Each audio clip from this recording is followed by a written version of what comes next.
to Rockman Complete Works 1 to 6. It was a set of 6 individual re-releases of the classic Mega Man games for the Nintendo Entertainment System. The Nintendo Entertainment System games for the PlayStation. The graphic style remained the same, but the titles were each loaded with extras. In addition to playing the game in its original form, there was a Navi mode which featured life bars and subscreens more akin to the ones seen in Mega Man 8, as well as the option to receive tips through beat pointing the way and pressing select to gain advice from characters such as Dr. Light, Roll, or Proto Man. The latter 3 titles also featured an arranged soundtrack for the Navi mode, which the first 3 games were missing. This was remedied with later printings, although many of the Robot Masters instead had other themes taken from the 2 arcade games. This may all sound familiar to you, and it should. These 6 games were released here in 2004 as part of the Mega Man Anniversary Collection for the GameCube, PlayStation 2, and Xbox. However, the North American version was considerably more of a bare-bones release compared to the Japanese Complete Works releases. In Japan, the Complete Works releases included a boss rush mode and a database featuring the names, bios, hit points, attack ratings, and other data of enemies and characters. Not only did filling out the database by playing through the game give one a veritable encyclopedia of early Mega Man enemies and characters, but also unlocked different power-ups not available in the original releases. And while these titles also featured their own unlockable galleries, as the North American version did, they also interfaced with the Japan-only Pocket Station accessory. This allowed you to download a Tamagotchi-like version of Rockman to play with, allowing you to increase the power of Rockman or the Robot Masters when you played the main game.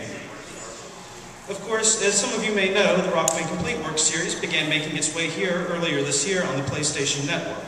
However, without a way to use the Pocket Station and no English translation, one still misses out on many of the unique attributes these releases brought to the classics.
games discussed here today never left Japan, but in this case, the game never made it to Japan at all.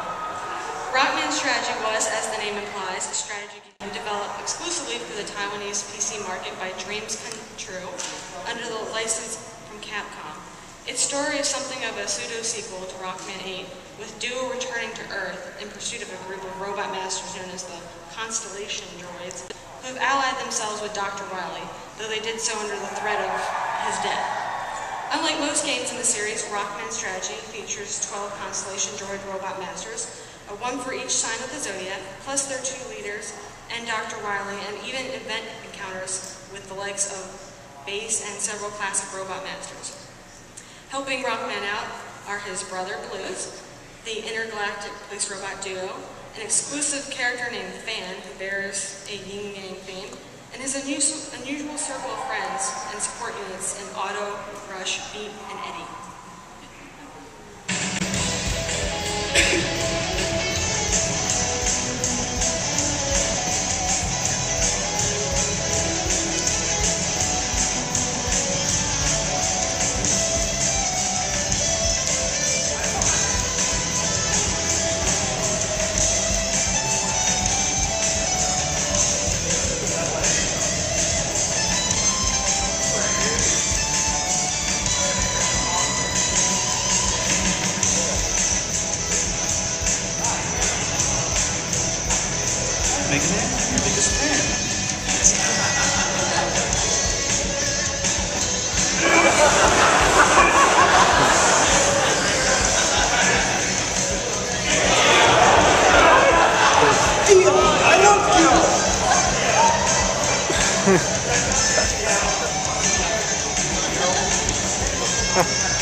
Fan would prove to be so popular that he was never seen again.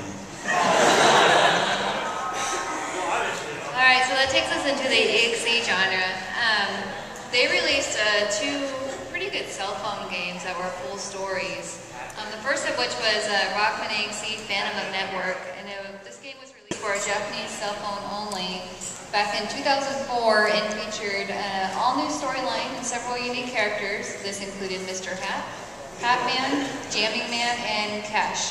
And actually, Jamming Man and Cash were, they did make an appearance in the very final episodes of the Rockman EXE Beast Plus anime as the final villains. And the complete game included 8 separate chapters, which were individually available for download. And then there was a second one, and that one was called Legend of Network, which was released 2 years later in 2006, and it was a follow-up game to this one. And like its predecessors, it featured 8 unique chapters that could be downloaded separately. This time the new featured characters included a female named Charisse and her Netnavi called Riding Man. And the final boss was named Trojan Horse, who had been hiding himself inside Ryman's data until the end of the game. Again, yeah. Alright, so that takes us. Unfortunately, no videos for those. All I could find was like handheld crappy videos, so it wasn't even really worth it. So. You can find them on YouTube. Alright, and next we have Rockman EXE 4.5, which was released in 2004 on the Game Boy Advance, and relied heavily on the compatible use of the battle chip gate to enhance the gameplay experience. The game featured a meager storyline, which did not affect the canon storyline of the other Battle Network games in any way. Instead, it was mostly a tactical game in which you could slot in your own battle chips. You remember the ones that came with like the Mattel toys and stuff like that, right? Yeah. You could slot those in during battle with the gate as your Navi controls himself using preset commands. Additional Navis could be added to your roster by using e-reader cards as well. Due to the fact that the battle chip gate was never released stateside, this was the main deciding factor in also not releasing 4.5. 立ち上がれ若きネットバトラーたちよゲームボーイアドバンスがペットに進化するライバルナビを使えバトルチップゲート採用ロックマン M4.5 リアルオペレーションタッコ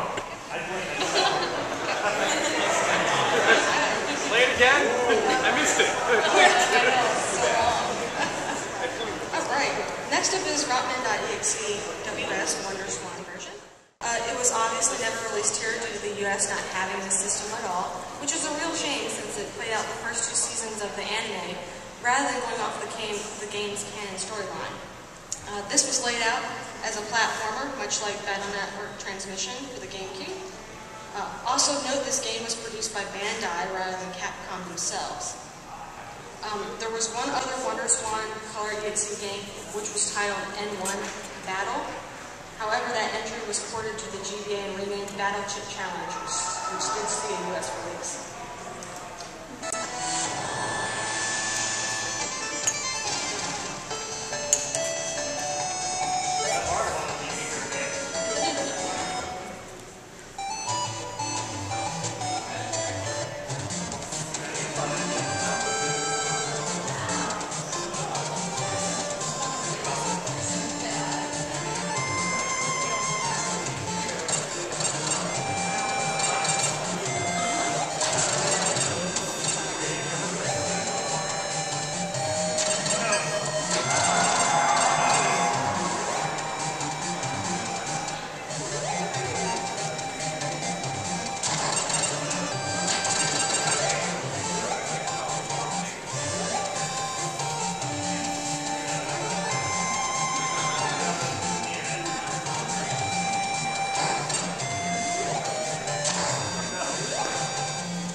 For the most part, it was a direct port of the first EXE Battle Network game, with a few upgrades in order to make it more functional